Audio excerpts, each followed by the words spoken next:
Johnny మాస్టర్కి సంబంధించి ఒక బిగ్ బ్రేకింగ్ న్యూస్ అయితే బయటకు వస్తుంది.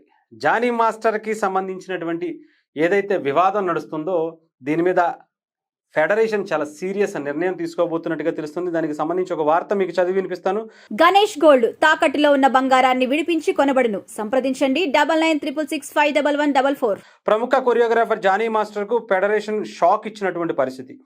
నియమ నిబంధనలను ఉల్లంఘించడంతో ఫెడరేషన్ వ్యతిరేక కార్యక్రమాలకు పాల్పడ్డారనేటువంటి తీవ్ర ఆరోపణలపై ఆయనకు షోకాజ్ నోటీసులు జారీ చేసింది.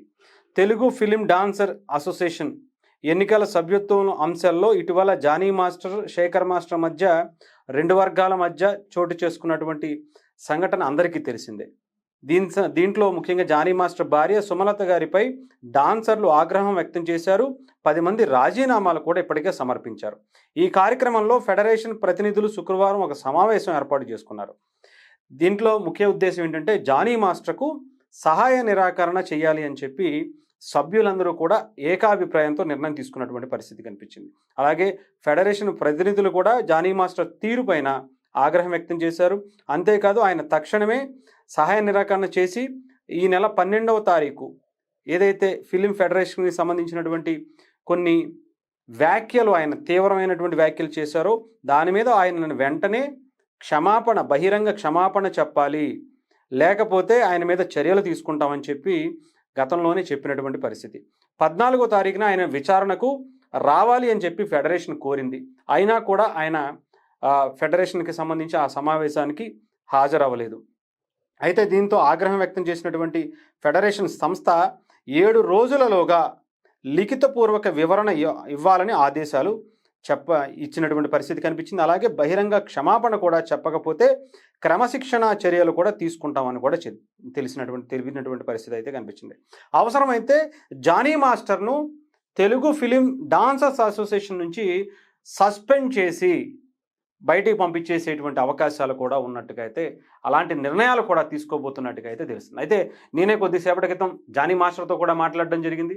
మాస్టర్ ఏం జరుగుతుంది, మిమ్మల్ని ఇలా గతంలో జరిగినటువంటి రాజకీయ పరిణామాల గురించి మనందరికీ తెలిసింది. ఇప్పుడు కూడా ఈ పరిస్థితుల గురించి కూడా బయటకు వస్తున్నటువంటి వార్త కొంత ఏ రకంగా చూడాలి, మీ చుట్టూ జరుగుతున్నటువంటి వివాదాలకు కారణం ఎవరు అనేది ఆయన అడగటం జరిగింది. నేను ప్రజెంట్ ఒక షూటింగ్లో చాలా బిజీగా ఉన్నాను. నేను వాళ్ళు ఇచ్చినటువంటి గడువులోగా నేను డెఫినెట్గా ఫెడరేషన్కి సంబంధించి ఆ సంస్థ దగ్గరికి వెళ్ళి నేను మాట్లాడేటువంటి ప్రయత్నం చేస్తాను. నా అభిప్రాయాన్ని వాళ్ళ ముందు నేను వ్యక్తపరుస్తాను.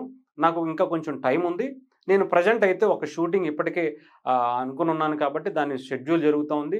అందుకని నేను వెళ్ళలేకపోయాను తప్ప వేరే ఏమీ లేదు అని చెప్పి ఆయన నాతోనే స్వయంగా మాట్లాడినటువంటి పరిస్థితి కూడా ఉంది. సో మిగతావి అంటే రాజకీయంగా ఏమన్నా ఉన్నాయా, రాజకీయంగా ఎవరన్నా జానీ మాస్టర్ని ఇబ్బంది పెట్టేటువంటి ప్రయత్నం చేస్తున్నారా, ఆయన ఒక జనసేన పార్టీకి సంబంధించి ఆయన మద్దతుగా కొంత ప్రచారం కూడా చేసినటువంటి పరిస్థితి అందరికీ తెలిసిందే. ఆ తర్వాత వచ్చినటువంటి వివాదాలు ఇష్యూస్ గురించి కూడా మనందరికీ తెలిసిందే. అలాంటి ఉద్దేశంతో జానీ మాస్టర్ వెనకాల ఎవరన్నా కథ అంతా కూడా రాజకీయ నాయకుల ప్రమేయం ఉందా అనేటువంటి కోణంలో కూడా నేను అడిగితే ఇవన్నీ కూడా నేను షూటింగ్ నుంచి వచ్చిన తర్వాత ఫెడరేషన్తో మాట్లాడిన తర్వాత వివరంగా చెబుతాను అనేటువంటి మాట కూడా ఆయన చెప్పడం జరిగింది.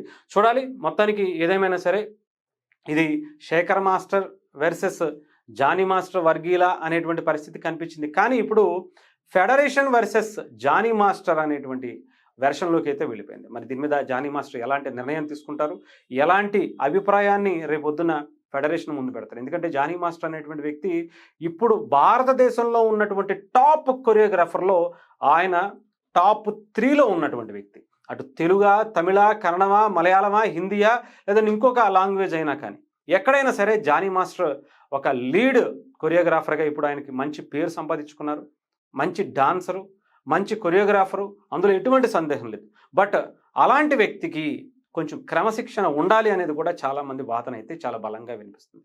ఎందుకంటే ఒక మంచి కొరియోగ్రాఫర్గా ఆయనకి మంచి పేరు వచ్చింది. చాలా అద్భుతమైనటువంటి అవకాశాలు కూడా ఆయనకు వస్తున్నాయి. అలాగే రీసెంట్గా మనకు తెలుసు ఆయనకి ఒక నేషనల్ అవార్డు కూడా వచ్చింది. కాకపోతే ఈ వివాదాల వల్ల అది వెనక్కి తీసుకోవడం అనేది కూడా జరిగింది. అంటే ఒక మంచి కొరియోగ్రాఫర్ని అనవసరంగా ఇలాంటి వివాదాల వల్ల కోల్పోయేటువంటి పరిస్థితి ఉంది. కొంచెం వాటికి సంబంధించి ఆయన కంట్రోల్ చేసుకుంటే కనుక ఈజ్ అ నెక్స్ట్ లెవెల్ అని చెప్పొచ్చు. సో మరి ఆయన ఎలాంటి నిర్ణయం తీసుకుంటారు ఏంటి అనేది మరికొద్ది రోజుల్లో మనకైతే క్లారిటీ వచ్చేటువంటి అవకాశాలు అయితే ఉంది.